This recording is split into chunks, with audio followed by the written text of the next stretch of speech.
One of the number one reasons why women struggle with dating and relationships today is that they choose men who are not ready for anything real. Ladies, there are lots of great relationship-ready men out here. However, you need to learn how to choose them. I wrote this book to teach you how to do just that. Get your copy of Choose Well, a simple formula to determine the best man for you on Amazon today. Good morning. All right. Good morning, specifically to my ladies, but any gentlemen that may join us, good morning. Okay. I am going to jump on and we're going to keep this series going. So we are in a series of videos entitled AAA Tough Love. This series is actually for the women. I will think about doing a series for the men in November. Because I actually, once I'm done with this series this week, I'm going to take the rest of October off. I have to finish the revision of my book. I have other things that I'm working on and getting my school set up. So I'm going to take a break probably most of the month of October. But I'm going to keep going in this series that we are in. It is for the women. And it's all about signs of the emotionally immature woman. Today, we're going to talk about women who struggle to take criticism or listen to complaints. This is one of those signs that I see quite often. And if you're a gentleman on this live, I want you to tell me if you've ever heard a woman say to you, right? If you've ever expressed an issue or a problem, you've ever expressed something you didn't like, you ever tried to tell your woman, that you had a problem with something or there was something she was doing or said or just something that you didn't like, and let me know if her response was something like this.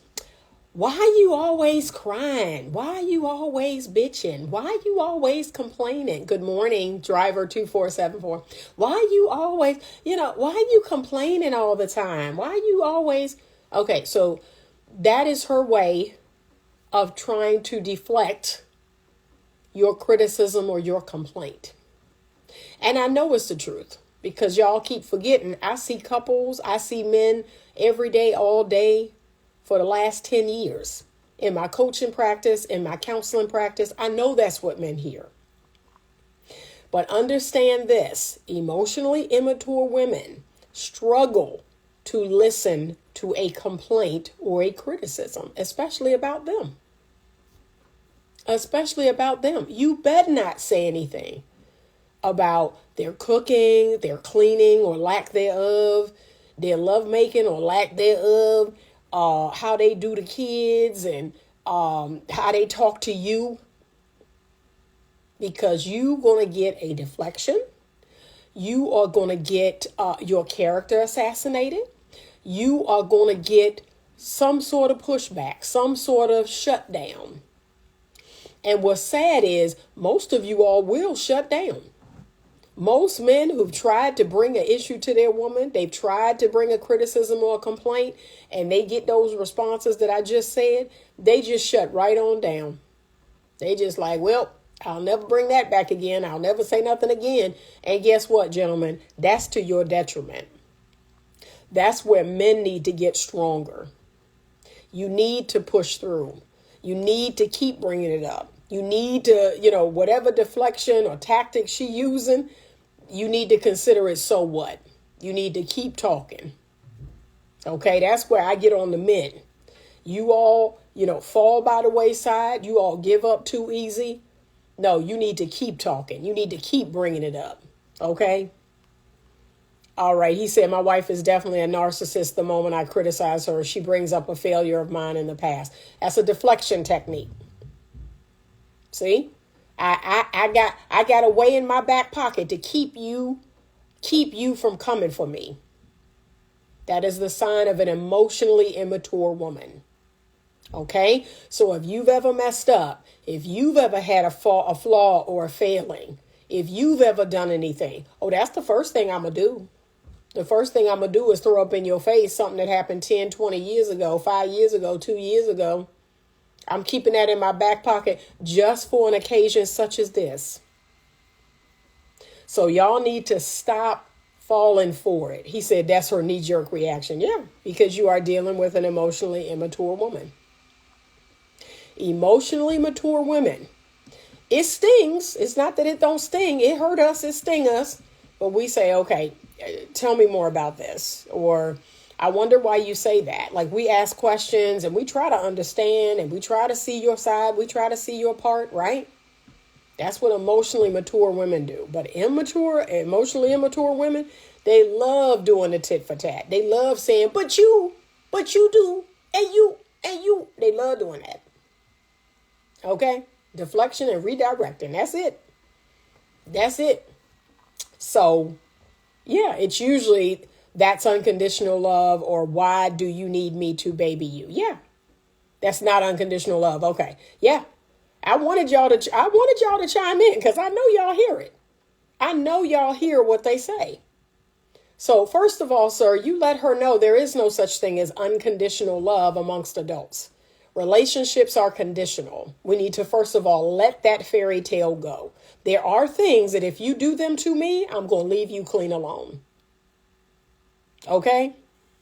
So this idea that unconditional love and I'm supposed to just put up with you. No.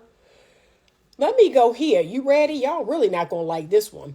I am of the belief that your intimate partner relationship is not the relationship in which you get to show up as your worst. That is a toxic way of thinking. So just like you put on a suit and cologne and you shave and get a haircut for work, I'm expect that at home.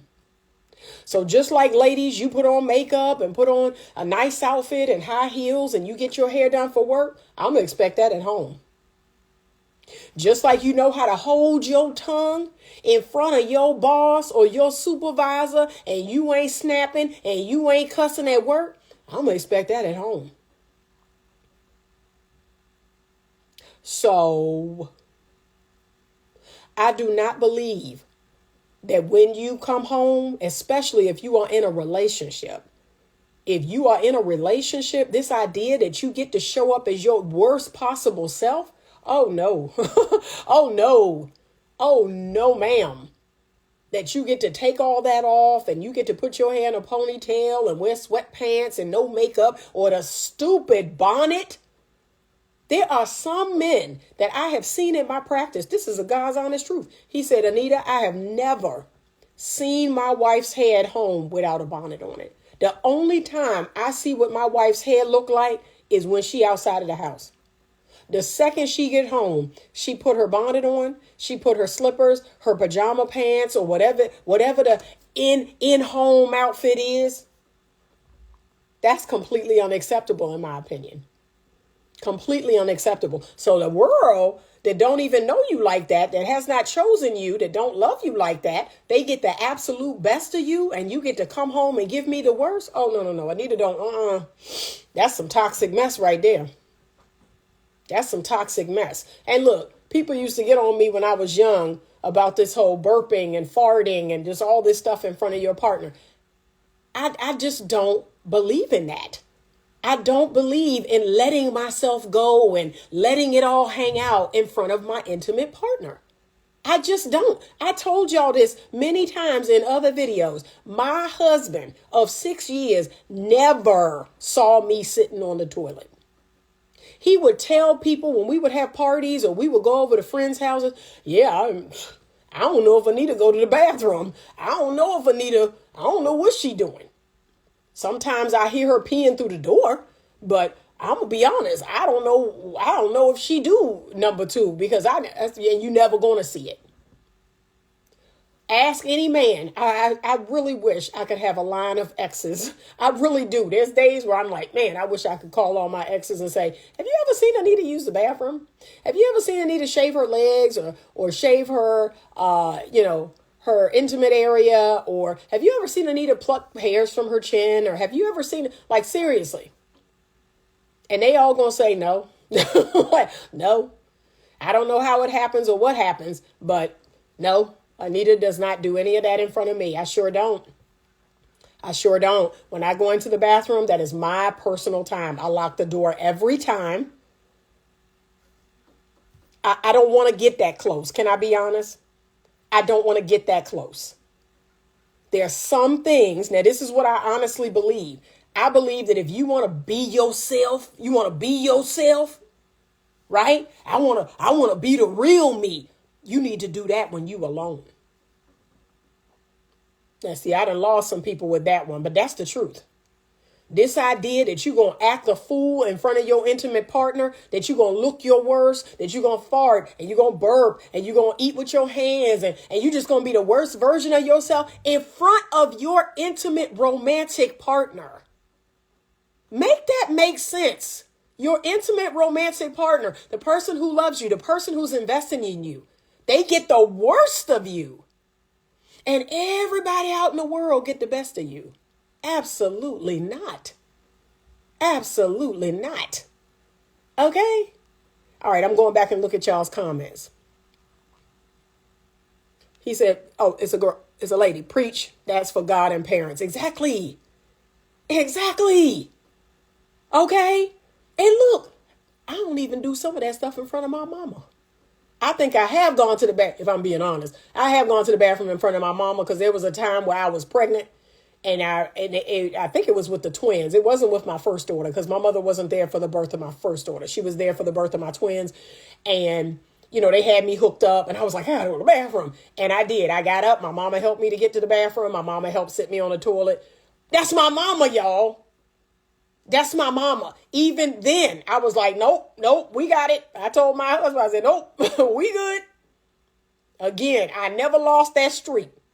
Even pregnant with twins, you're not coming in this bathroom with me. I don't want you helping me get on the toilet. Thankfully, my mama was there. But y'all doing all this stuff in front of your intimate partner. And some people are not going to like that. Y'all going to push back on that. Well, dang, Anita, that's my husband. That's my wife. I should be able to. But seriously, make that make sense. Why does the person who invests the most, get the least? That doesn't make sense. Why is it the person who invests the most gets the least? That does not make sense. All right, let me keep looking at y'all's comments because y'all know I go off on a tangent. Sometimes it's better to walk away before it escalates. Yes. Save this live, please. I will, but it will be saved for subscribers. You have to be a subscriber to my channel to rewatch lives. Mr.Fresh.Drums bought a badge. Thank you so much, sir. I appreciate you. Chris Rock said it best. A man is only loved under the condition he can provide something. And honestly, that's really all of us. Love is conditional. And I don't know why y'all are thinking that you're supposed to, that y'all, oh, well, our love is conditional. No, women's love is conditional too. There are things that if a woman does it to you, you should leave her clean alone. And if you don't, that's you being silly. That's on you, bruh. There's plenty of things that a woman, if she do that to you, you need to go about your business. Now, see, y'all don't. That's why you think, oh, love for women and children is unconditional. It shouldn't be. Unconditional love for children, our minor children, sure. I have unconditional love for the Lord, right? But this idea that women, you're supposed to give them unconditional love, absolutely not. Because we are in search of emotionally mature, grown adult women. And that relationship is conditional. If you want to jump stupid, if you want to cuss me clean out, if you want to spit on me, if you want to cheat on me, and then have the audacity. Let me tell you, gentlemen, there are women out here who will cheat on you and have the audacity to sit in a session and cry about it. And sit in a session and oh, I'm the victim here. I'm the one that was really hurt. And you believe it. You sit around for it. So that's on you. You're being silly. Okay? If you don't know how to walk away from female narcissism, that's on you. Okay? She said, yeah, nah, you're not going to ever see me in certain situations. Same. I don't understand it, y'all. Why y'all just, I have never farted in front of a man. I have never burped in front of a man. I've never eaten with my hands unless it was, I don't know, French fries or something like that. But I just don't understand. I don't understand that. I don't wear a bonnet. So I'm really, I lost the sister code card. I lost that sister code card a long time ago. So when I refused to let the girlfriends know what I was wearing when we went out, and I refused to try on clothes in the mall, and, I didn't understand some of their silly ways, when I refused to gossip about other women that we knew, I lost my sisterhood card a long time ago. I ain't been in the sisterhood in years. Okay? So this whole, well, Anita, why are you telling them we can't wear our bonnet in the house? Why? Why? Guess where your bonnet belongs, sis? It belongs on your nightstand table. And when you get in the bed, that's when your bonnet goes on your head. Your bonnet belongs on your nightstand table. It don't belong, as soon as you hit the door. It definitely don't belong outside on the other side of your door. We've already had this conversation ad nauseum. Your bonnet should never be worn outside of your home. It should not be worn at Walmart. It should not be worn at Target. It should not be worn in the airport. I don't care if you got an overnight flight. I took 2 overnight flights, one going to London and one coming back, and wasn't there a bonnet in sight on my head. Okay? I don't care what your excuse is. Your bonnet should not be worn in public. Period. I have spoken. The end. Okay? Okay, he said your video froze. Hopefully it's back. Okay, good day. Good day. So no. But the gentlemen, they already know what I'm talking about. Y'all already know what I'm talking about. Hey, babe, I noticed we eat a lot of chicken.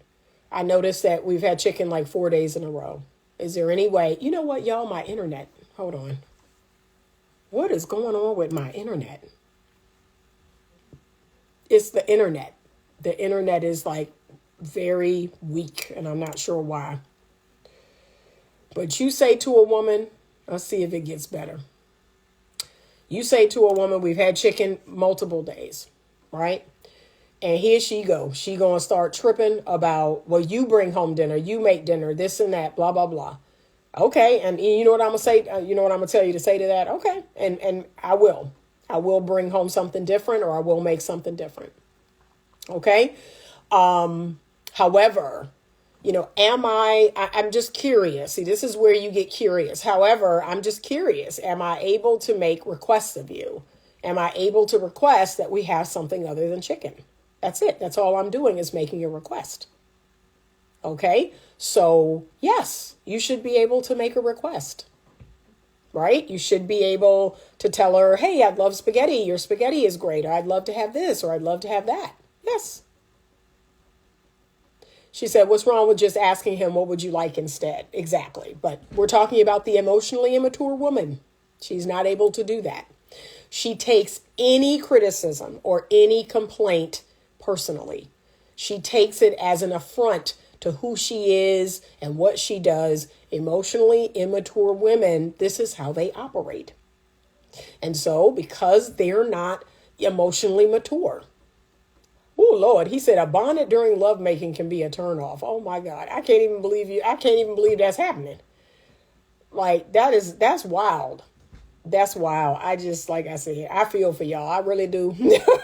I really do. I feel for the men because, like I said, the things that y'all tolerate is just mind altering. But anyway, but the emotionally immature woman, y'all know the tactics. She will deflect. She will. And here's another one that the emotionally immature woman will do. So if the deflection, if her getting angry, if her bringing up your past wrongs and the things that you did wrong and all that, if that don't work, then she'll result to just being emotional, just crying, being emotional. And look, this, oh, y'all, oh, I'm about to tell on some people. You ready? I'm about to tell on some people. This what they say. This what they say every time. I just can't do nothing right. See, I can't do nothing right. That's what emotionally immature women say. When you see that in my comments, when you see that online, we can't win for losing. We can't get nothing right. We darn if we do and darn if we don't. That is what emotionally immature women do. Instead of continuing the conversation like an adult, not breaking down and crying over you asking her to make something other than chicken. Like, can we be honest? Is tears really required for me asking you to make something other than chicken? Is tears required for me saying, hey, I don't like how I'm talked to. I don't like how you talk to me. It feels disrespectful. I don't like screaming in my face. I don't like being cursed at. And her to cry about that is really? But that is the emotionally immature woman. And that's also a manipulation, because if I cry, this is what a lot of men's kryptonite is. Your kryptonite is tears. Oh, I can't get anything right. I can't win for losing. And then y'all back clean off. Look at that. You back clean off. You shut right down. You shut clean up. Baby, we only do these things because they work. And you got to know all the game. You got to know all the secrets. Okay? But guess what? Look, when it happened in session, this is the truth, y'all. It happened in my session, right? I see the games in my session. So look what I tell the husband. So the wife starts crying. I just feel like I can't do nothing right. And he goes, well, I mean, I get what you say. I look at him. I go, keep talking. Just keep talking. Keep talking. Okay, come on. Let's keep going.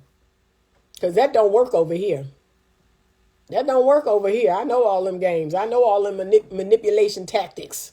I know all those. Yeah, I got it. But I train men. Keep talking. Keep going. And the number one thing that I want men to learn how to do is to be stoic. Be stoic in the face of her anger, in the face of her tears, in the face of her frustration, in the face of her confusion. Be stoic. And I am a perfect role model for that in session. I remain stoic. This is the face I have throughout the entire session. If you tell me something funny, I may give you a little smile. Okay?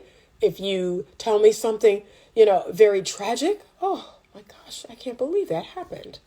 But for the most part, this is what my emotions are like throughout session, right? They don't jump up high. They don't dip down low. They stay right here. I want to teach men how to do that. That's the one skill that most men need to learn how to do. You all are not stoic. You've lost that stoic masculine frame that men of my generation and beyond, before they had that. Like my mom would get all hysterical and cry and carry on. And my dad be like, I'm going out in the garage. I'm going to be out in the garage. And, I'm going to give you some time and then I'm going to come back. But I mean, he didn't scream and yell with her. He didn't jump all up in her face with her. He didn't lay head. No, he was like, I'm going to go out in the garage and work on the car. I'm going to go out the backyard. I'm going to do this. I'm going to do that. I'm going to be back in an hour and then we'll talk again. That was it. That was it. My ex tried denying cheating. I was giving her body shot of truth in front of the white Jesus of her choosing. Okay. A wonderful counselor. Okay, so you were in counseling. Yeah, man. She don't like you. Oh, Lord. Cue the gaslighting. Yep. It's also manipulative. Yep. And think about it. Society has trained women to be manipulative, right? Instead of teaching us how to advocate for ourselves, instead of teaching us how to regulate our emotions, instead of teaching us how to communicate effectively, society has told us to just manipulate people. Use our tears, use our anger, use our frustration. We can pull the female card. We can pull the patriarchy card. And let me tell you this. And I'm just going to set this boundary right now. You keep pulling the patriarchy card over here, it's going to get you blocked. Don't do that. Stop doing that. I'm getting sick of that. Okay, so that's a new development where I'm seeing more and more women pull the patriarchy card. It's just going to get you blocked. I'm not going to respond. I'm not going to tell you I'm blocking you. You're just going to be blocked. Don't do that. I'm getting sick of that. Victim mentality, most definitely. Especially to the people they telling the story to, friends and family. Once the tears come out, they're going to believe everything. Yeah, and that's, again, women know this. Women know this. This is how we have been, to some degree, we've been programmed to manipulate people. And I don't think they are always conscious of the manipulation. I'm so glad you said that, Real Dope Daddy. I'm so glad you said that. So, yes, I agree with you that a lot of women don't even realize that they are being manipulative. Because remember, it is a social construct in how we are taught now.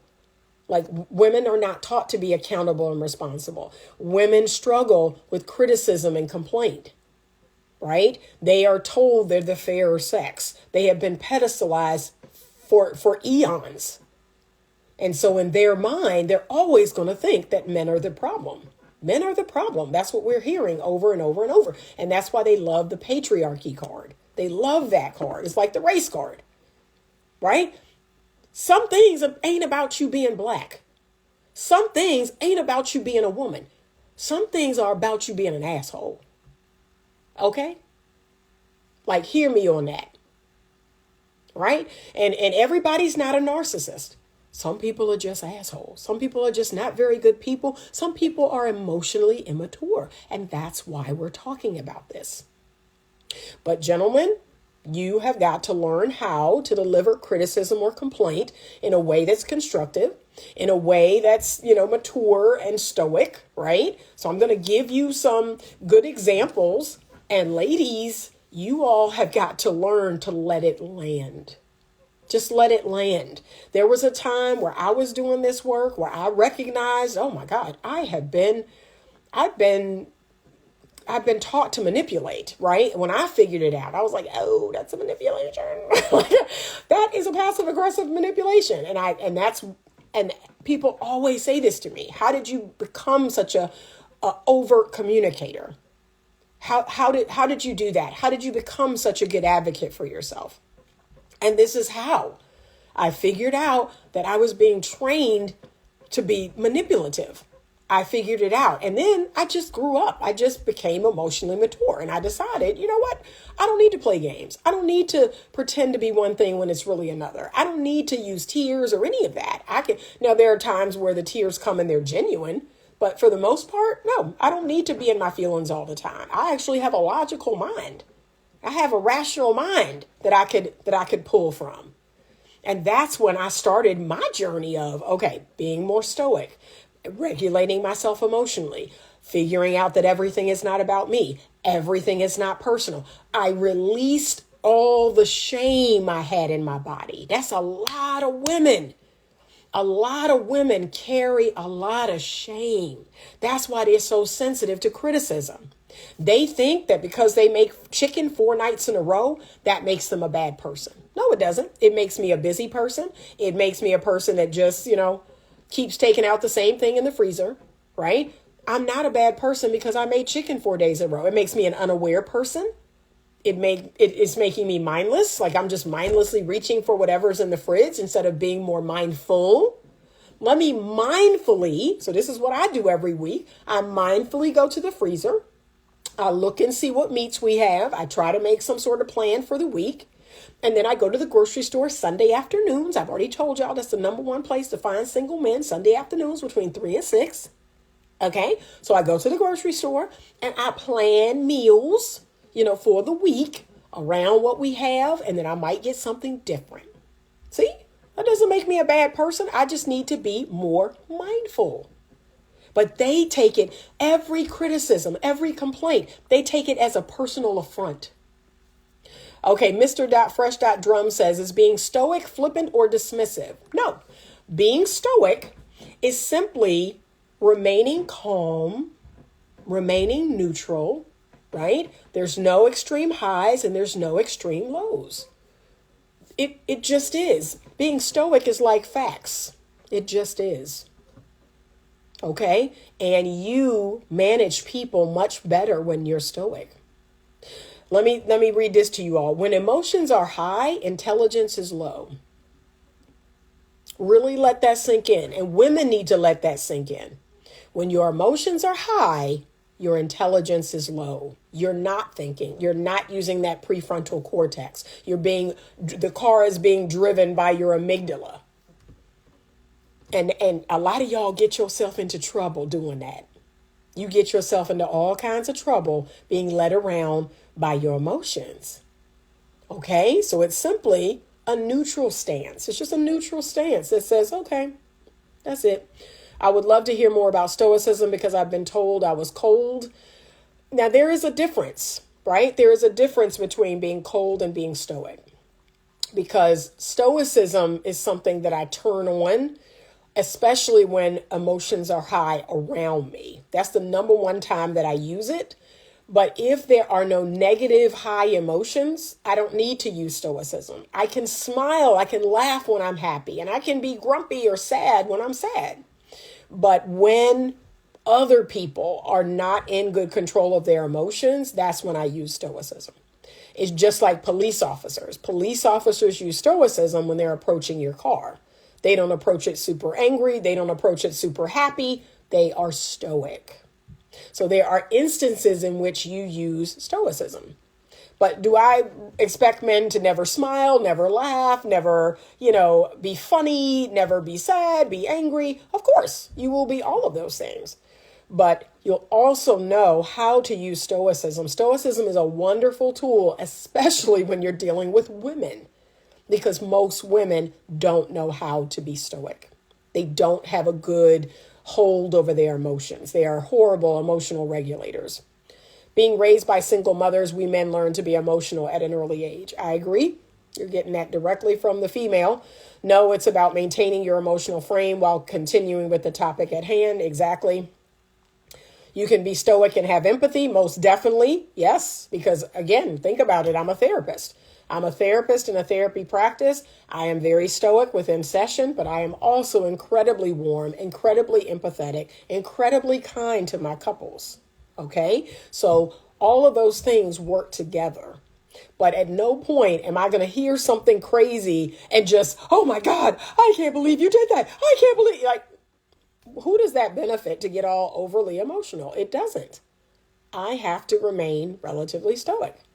I think it may be my nonchalant delivery of the truth. Yeah, and most women who are naturally feminine, who are naturally in that feminine energy, that is going to rub them the wrong way because they're so emotional. They're relying so heavily on their emotional side. See, most women, I hate to break it to you fellas, but most women are illogical, irrational, and oftentimes irritating. And so, they rely very heavily on their emotions, on their feelings.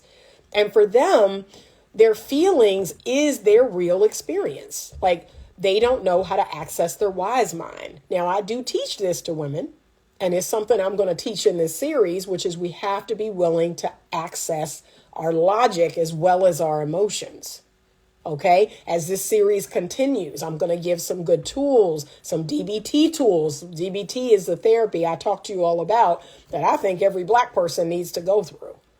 Every Black person needs to learn about DBT therapy, because I think as a race in general, we're just too emotional. We're too, high strung. We're too emotional. We do not adopt stoicism. We do not adopt wise mind thinking. We do not think with our wise mind, and we could really benefit from learning how to do that. Tizzle.tv says, just got to control how we react to reality instead of how we think it should go logically. But healthy masculine men who were raised by fathers who were also pretty stoic, right? Men who you can be emotionally attuned and be stoic, right? I can be emotionally attuned and still be stoic. Everything a person says or does doesn't get me all riled up. There is a way to do both.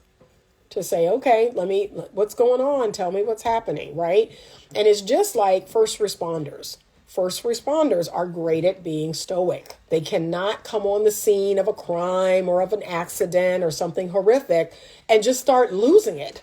Start losing it, crying, screaming, going off. They have to remain focused. They have to remain logical. They have to say, okay, what has happened? What do we need to do next? What are the next line of steps of things to save this person's life?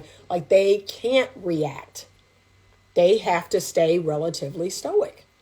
And guess what? Every person can learn how to do this. Evolving_Lulu74 says, I have the DBT workbook. That's a great book. I think it's something that should be taught to middle schoolers, high schoolers, college. Every college student should do a DBT class because we need it.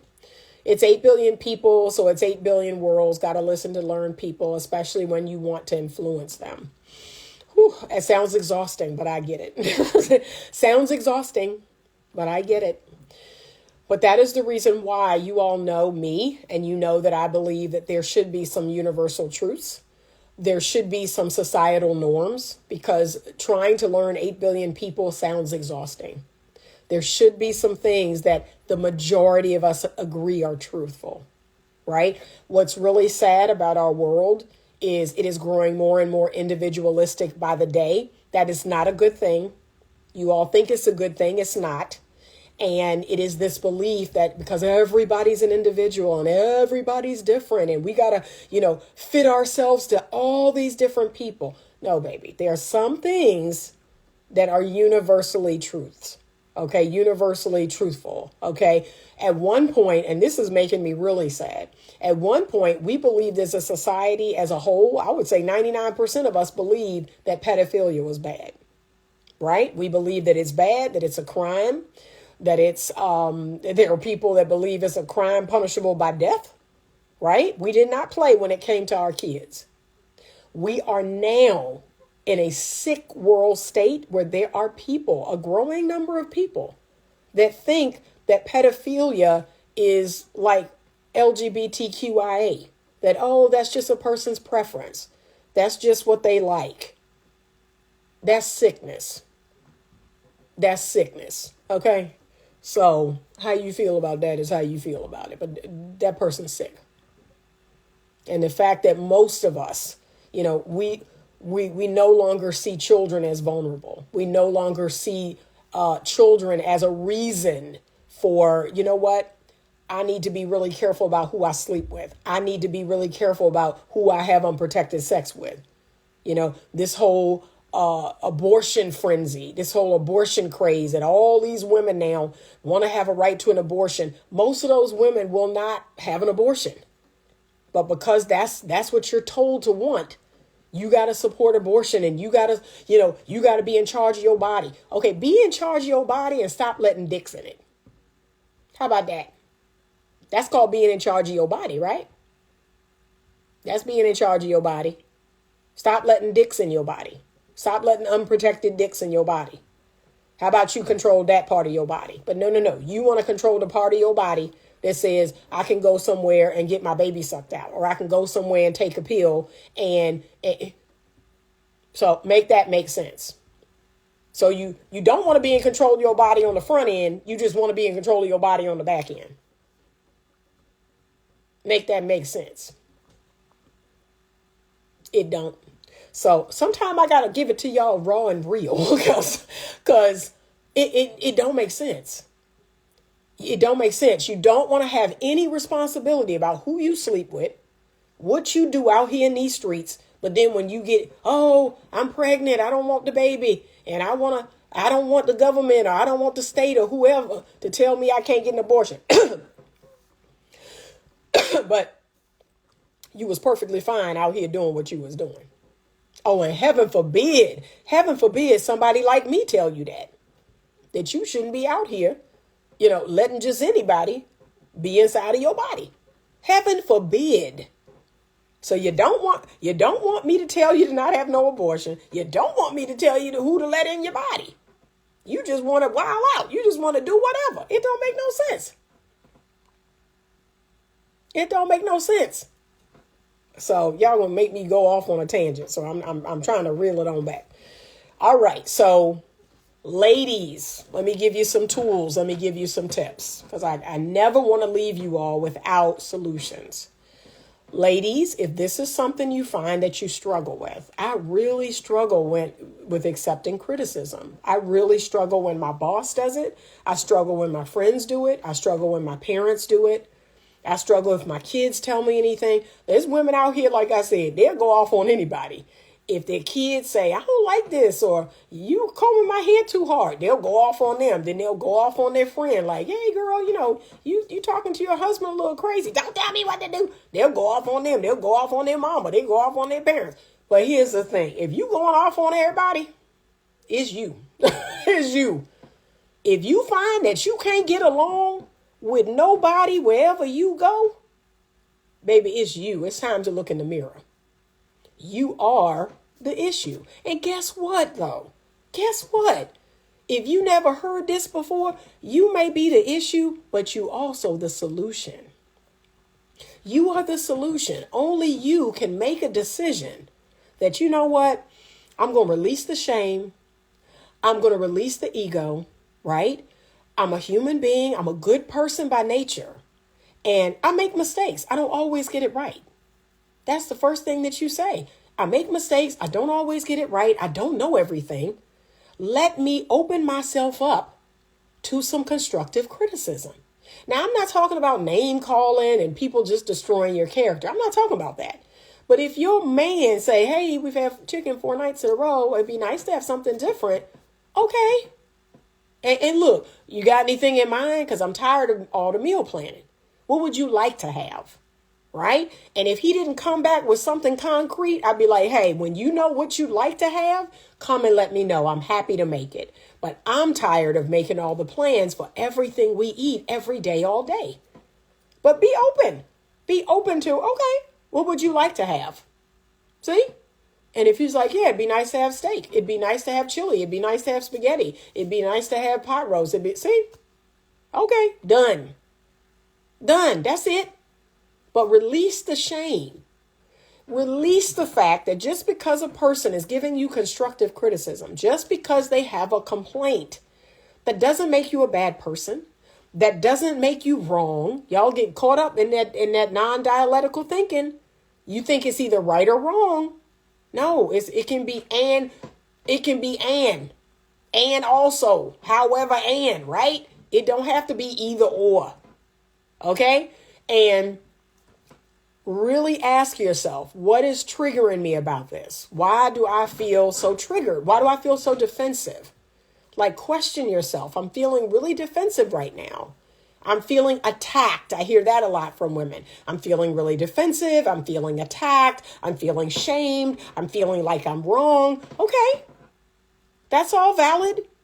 But here's where your logic has to enter in. It can't just be about how you feel. Logically ask yourself, what is happening? Why are these feelings coming up in me? When have I felt these feelings before? And maybe then you can go back. Maybe it stems from your childhood. Maybe it stems from an earlier relationship.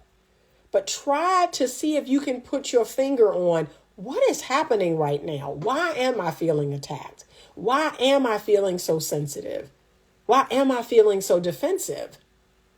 Because like I said, baby, you're not perfect. None of us are. You're not perfect. You don't get it right all the time. None of us do.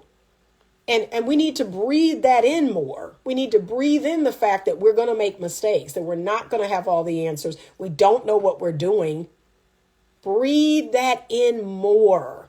Stop this idea of, you're perfect. You have all the answers. How dare a man say anything to me? How dare him mention? You do it to him. You do it to him. And ladies, let's be honest. The people who are the most critical and complaining is us.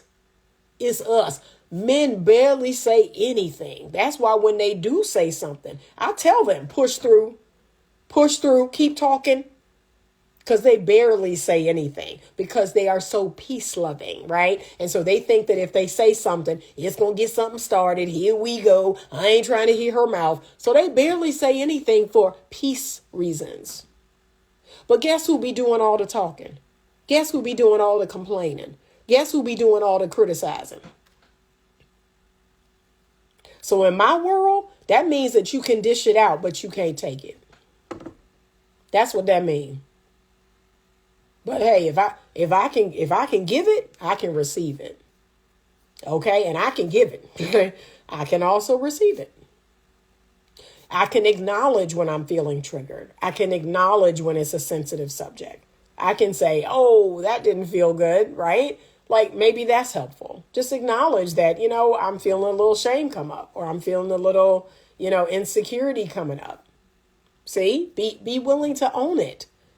But use that logical, rational mind that God gave you and ask yourself these questions. What's really going on with me? Why am I feeling so defensive? Right? Why am I, feeling attacked or on edge, or, why is that feeling coming up in me? And let me tell you what is not the answer. It's not the answer to fire back with something he's doing wrong. That's a sign of emotional immaturity. Well, you don't do this, and this. You don't know how to cut the grass right, and you don't keep the cars clean. That's not the response, ladies. That's not going to cut it. You got to let it land. Let it land. What does letting it land look like for me? Someone's giving me their constructive criticism, and this is what I do. Okay, so tell me a little bit more about this. The first thing I tend to do is ask a question. I ask a question in response to the criticism or the complaint because I actually want to understand where it's coming from. Tell me more about this. In what ways am I doing this? In what ways do you see that happening a lot? See, I just ask questions. I let it land. I'm quiet. I ask a question if I need to talk. And then I may offer up, okay, that's something I can do. That's something that I can get better at. That's something that I can, definitely start working on. And then it's going to be the hardest part of all for a lot of you all. I thank the person for bringing it to me. Thank you for bringing it to my attention. Thank you for letting me know about that. See, I'm welcoming it because I want them to do that more. That's what a healthy relationship looks like. It's not healthy in your relationship for you to bring all the criticism and complaint. Your man don't really say nothing. And then y'all wondering why he off sneaking off doing this and that. And I was none the wiser. I didn't know what he was doing because he can't talk. He can't talk to you. He can't talk in y'all's relationship. He can't express how he's feeling. So guess what he do? When men don't, listen to this, ladies, listen. When men don't use words, they use actions. If it's not coming out their mouth, it's going to show up in their behavior. Don't ever forget that. And me, I'm more prone to look at a man's behavior. What he say is called so what. I look at what he's doing. So I hate sweet talkers. If y'all don't know nothing about me, I hate sweet talkers. I hate men who talk and talk. I hate it. I hate it. You want to turn me off? I tell men this too. If we first start talking and they doing a whole lot of talking, I'm like, and they like, what? I don't like it. I don't like it. I don't like a lot of flattery. I don't like a lot of sweet talk. I don't. I believe that a man who can reserve those type of words like here and there, that means more to me. But if every day, all day, oh, you so fine, you so this, you smell so good, you did on and on and on, I hate it. I hate it. I cannot stand it. And I will tell men, and they will be so like, oh, I ain't never heard this before. Women normally love this. No, bruh. Just show up. Just do it. Just be a good man, right? Just show up and do things good men do. But all this yibbity yapping, oh God. I was like, can't stand it. That's how you know I'm not from this generation. I can't stand no overly talking man. I tend to date men who talk, and that's a good thing. But I'm talking, y'all know the men I'm talking about. Y'all know the men I'm talking about. Just always got something to say. Can't shut up. And then they using the flattery and the compliments and just, oh God, I can't stand it. I cannot stand it. I can't stand it. She said, I don't like future faking either. Yeah, I can't stand it. I can't stand it. Just shut up. Just be a good man. Just show up, be a good man. On occasion, I want to hear how you feel about me. But that's what makes it genuine. That's what makes it feel real. Because you're not just saying it every day, all day, yibbity yapping. Yeah, gross. It does. It turns me off. I've had plenty of men that will start talking. Here we go. And I lose complete interest. And they say, well, what happened? I said, you talk too much. Straight up tell them, you talk too much, sweetheart. You always talking about nothing. And it's like there's no sincerity in your words at all because you have so many of them. You have so many of them. And one thing people know about me, especially the people closest to me, the people that really know me and love me, they're like, man, if Anita tell you she love you, man, they're like, that's huge. That's huge. Anita's not rolling up on everybody, telling them she loved them or telling them they look good or telling them, no, I reserve those words because I want them to land. I want it to mean something. I want it to be sincere. But yeah, you can keep all this. I can't stand it. I cannot stand it. So if he not, at least telling you with words, he going to show you with actions. I actually prefer the actions because to me, they're more sincere. I look at what a man does, and that's what tells me what's going on. If a man is showing up and he's doing things for me and he's kind and he's, all the things great, when he starts pulling away, when he doesn't call as much, when he doesn't text as much, oh, you've lost interest. Oh, there's someone else. See, I can easily translate what that means. And I can move accordingly. Now, I will use words because I'm a female. I will use words to say what I see, right? But most men, they're going to show you with their actions what's really going on. And then you can speak on it. And then if it don't get better, then you can act on it. That's how I'm wired. So, but ladies, I want you to work on this. Work on being able to receive criticism, to receive a complaint. It's going to happen because we're all messing up, right? We're all doing stuff we shouldn't. We're all learning and growing. So we're going to get complaints. We're going to get criticisms, right? And it's how we manage them. It's how we deal with them that determines our level of emotional immaturity. So look, just like you can't readily tell a 14 or a 15 or a 16-year-old because they are so egocentric, because they take everything personally, because they think that everyone, is looking at them and everyone cares about what they're doing and what they're saying. That part of, and as a matter of fact, I meant to look up the stages of development. I wanted to share this and then I'm going to get off. Erickson, there we go. So that stage of development, Erickson stages of development, right?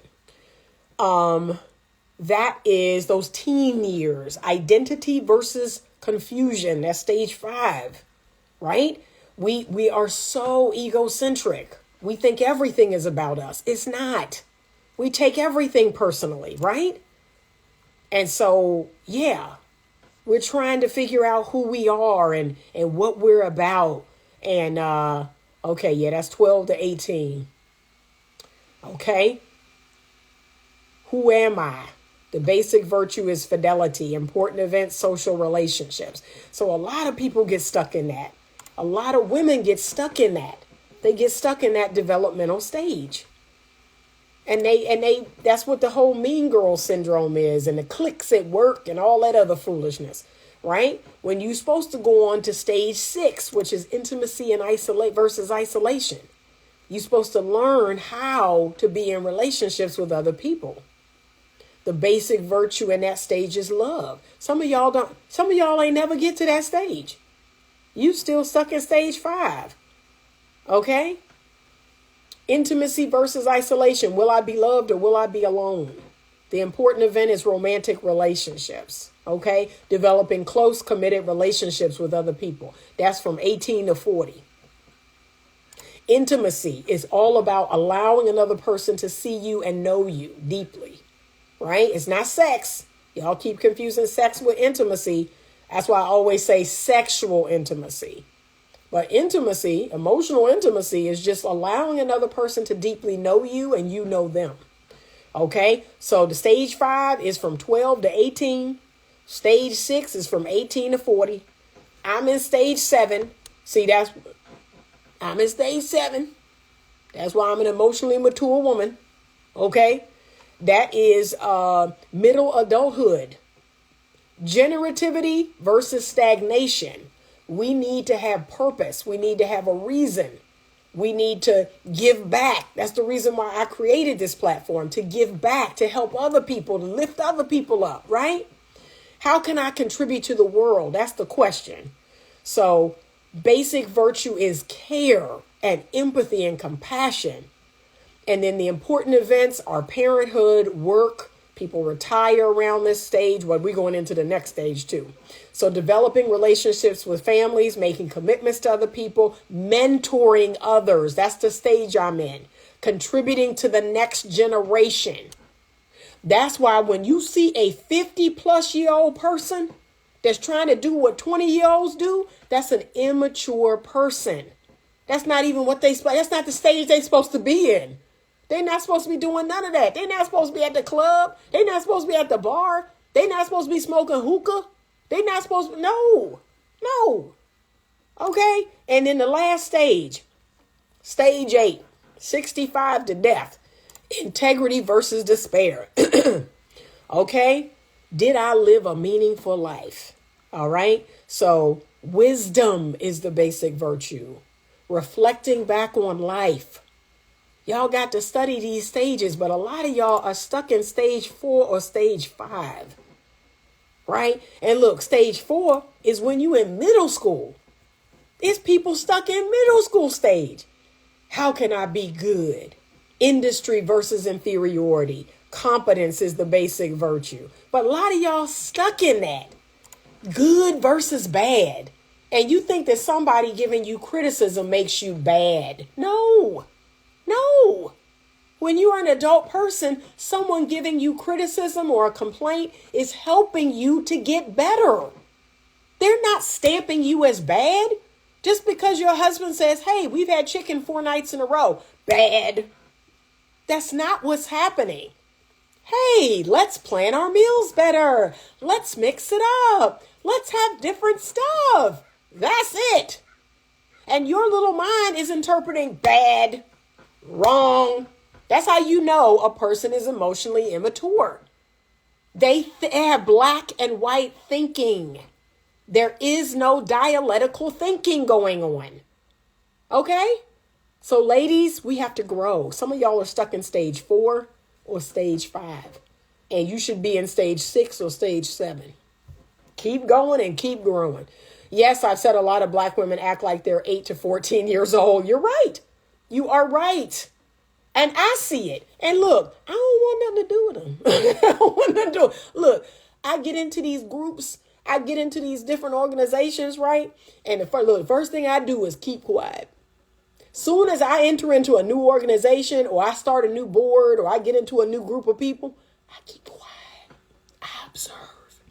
I observe people. I look at everybody. I look at how they interact. I look at how much drama they bring or not. And then I figure out where I fit in. That's what I do. And look, every group I'm in, they all say the same thing. I need to be under the cut. I need to be flying under the radar. You darn tootin'. You darn tootin'. I sure do. That's why I have the leverage I have. That's why I have the ability to move around the way I do. I don't bring a lot of attention to myself. Everybody who know that know me. I don't bring a lot of attention to myself. I lay back in the cut. I look at how things go. Oh, that's the big mouth over there. Oh, that's the one over there. Oh, that's the one over there. Right? I just stay in the cut, look at, and then I figure out where I fit in. Okay? That's what emotionally mature people do. Immature people, they jump into a group and they got to be the loudest one in there, and they got to get all the attention, and they got to be the know-it-all, and they got to have an answer every time. Look, I was on a panel last weekend. This is a true story too. I was on a panel last weekend of therapists. They started talking about couples therapy. I sat there quiet. And so the moderator said, Anita, you specialize in couples therapy, don't you? She's thinking, why aren't I answering, right? But people don't know. They don't know how I operate. When I'm up on panels like that, I wait till I'm addressed. I wait till I am addressed, and then I'll answer your question. So she was like, yeah, we have a couples therapist on the panel, so we're going to specifically ask her about this question. I was like, yeah, I don't need to be the loudest and boldest in the room. I don't need to be heard. Okay, I am an emotionally mature woman. I sit in the cut until I am needed, until I am addressed, and then I address people. I say less. Okay, I don't use a lot of words. I say less. Okay? Some of y'all can learn that lesson. My coworkers wonder why I stay to myself. They know not to invite me anywhere. Yeah.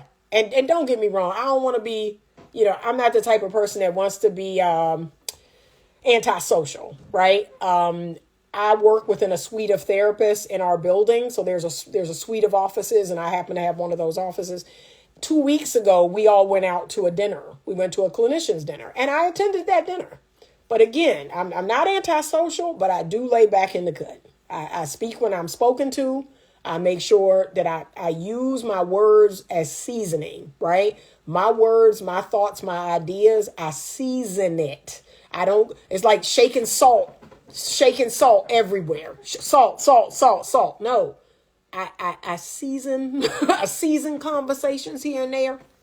I make sure I use pinches here and there.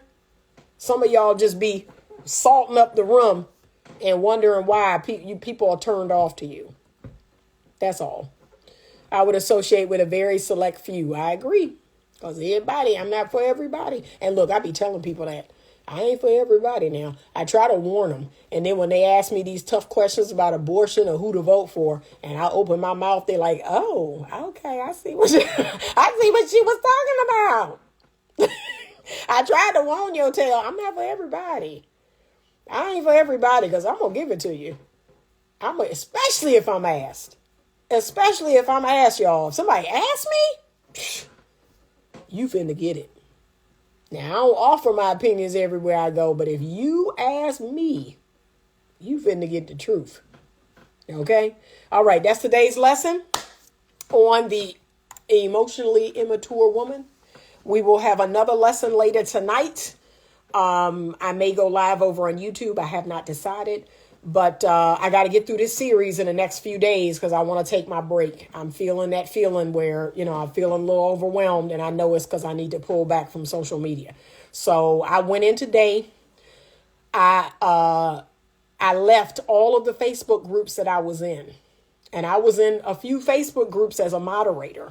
But I told them, I need to take the next 2 months off. So I just went in. Look, I pulled that app up, and I just leave. I left all the groups, and now I have no notifications on Facebook. I've never had notifications on Instagram, but I'm going to take a break so I can finish doing what I need to do. She said, Anita, do you think you want to incorporate the DBT in this series? I do not, because that is something that's going to take me forever. I do not. I would like to do a series on DBT because I think it's something that would help us, especially our people. And then I would like to do a series for the gentlemen. If I can be honest, I would love to do a series on the gentlemen. I don't want to leave them out, but I got 4 more videos in this series, and I'm going to upload some videos today to YouTube. But once they're all uploaded and they're going to come out over the next week, I'm just going to step back and take a break. I'm going to take a break because I got some big things coming that I got to work on. So I hope this was helpful. This might have been hard to hear. If I could be honest, some of the things that I've been posting to my Instagram, they are not getting as much engagement. They are not getting as much comments. They're not getting as much likes or, sharing. And it's because this is some hard work. These are the lessons that most people are trying to avoid. Y'all are trying to avoid growing up. You're trying to avoid being held accountable and responsible. You're trying to avoid what feels to you like criticism or complaint. But the truth is, there's a whole lot of women out there, a whole lot of women that y'all need to watch these videos because I'm talking to you. I'm talking to you. And what's sad is a lot of these femininity content creators, I'm talking to them. Like these women that are creating femininity content, they are emotionally immature. Some of their ways of thinking, some of their ways of doing things are incredibly emotionally immature. And they're spreading that emotionally immature message, and they're keeping women stuck. They're keeping women stuck into this like princess little girl fantasy. And we're adults. We're grown-ups. We need to grow up, and we need to grow old gracefully. You should be growing old gracefully. Okay? I'm getting older, and I'm growing old gracefully. I'm so honored to have lived as long as I have. I thank God every day, and I pray that God gives me 40 more years, okay? Especially in my right mind. All right. Have a great rest of your day. I'm jumping into my work. I love you all. Don't ever forget that. Every message that I give to you is in love. It's coming from a place of love. Even the Bible tells you, he who loves you chastises you. Okay. He who loves you will confront you. Okay. Have a great day. Thank you so much for watching. And as always, stay open to love.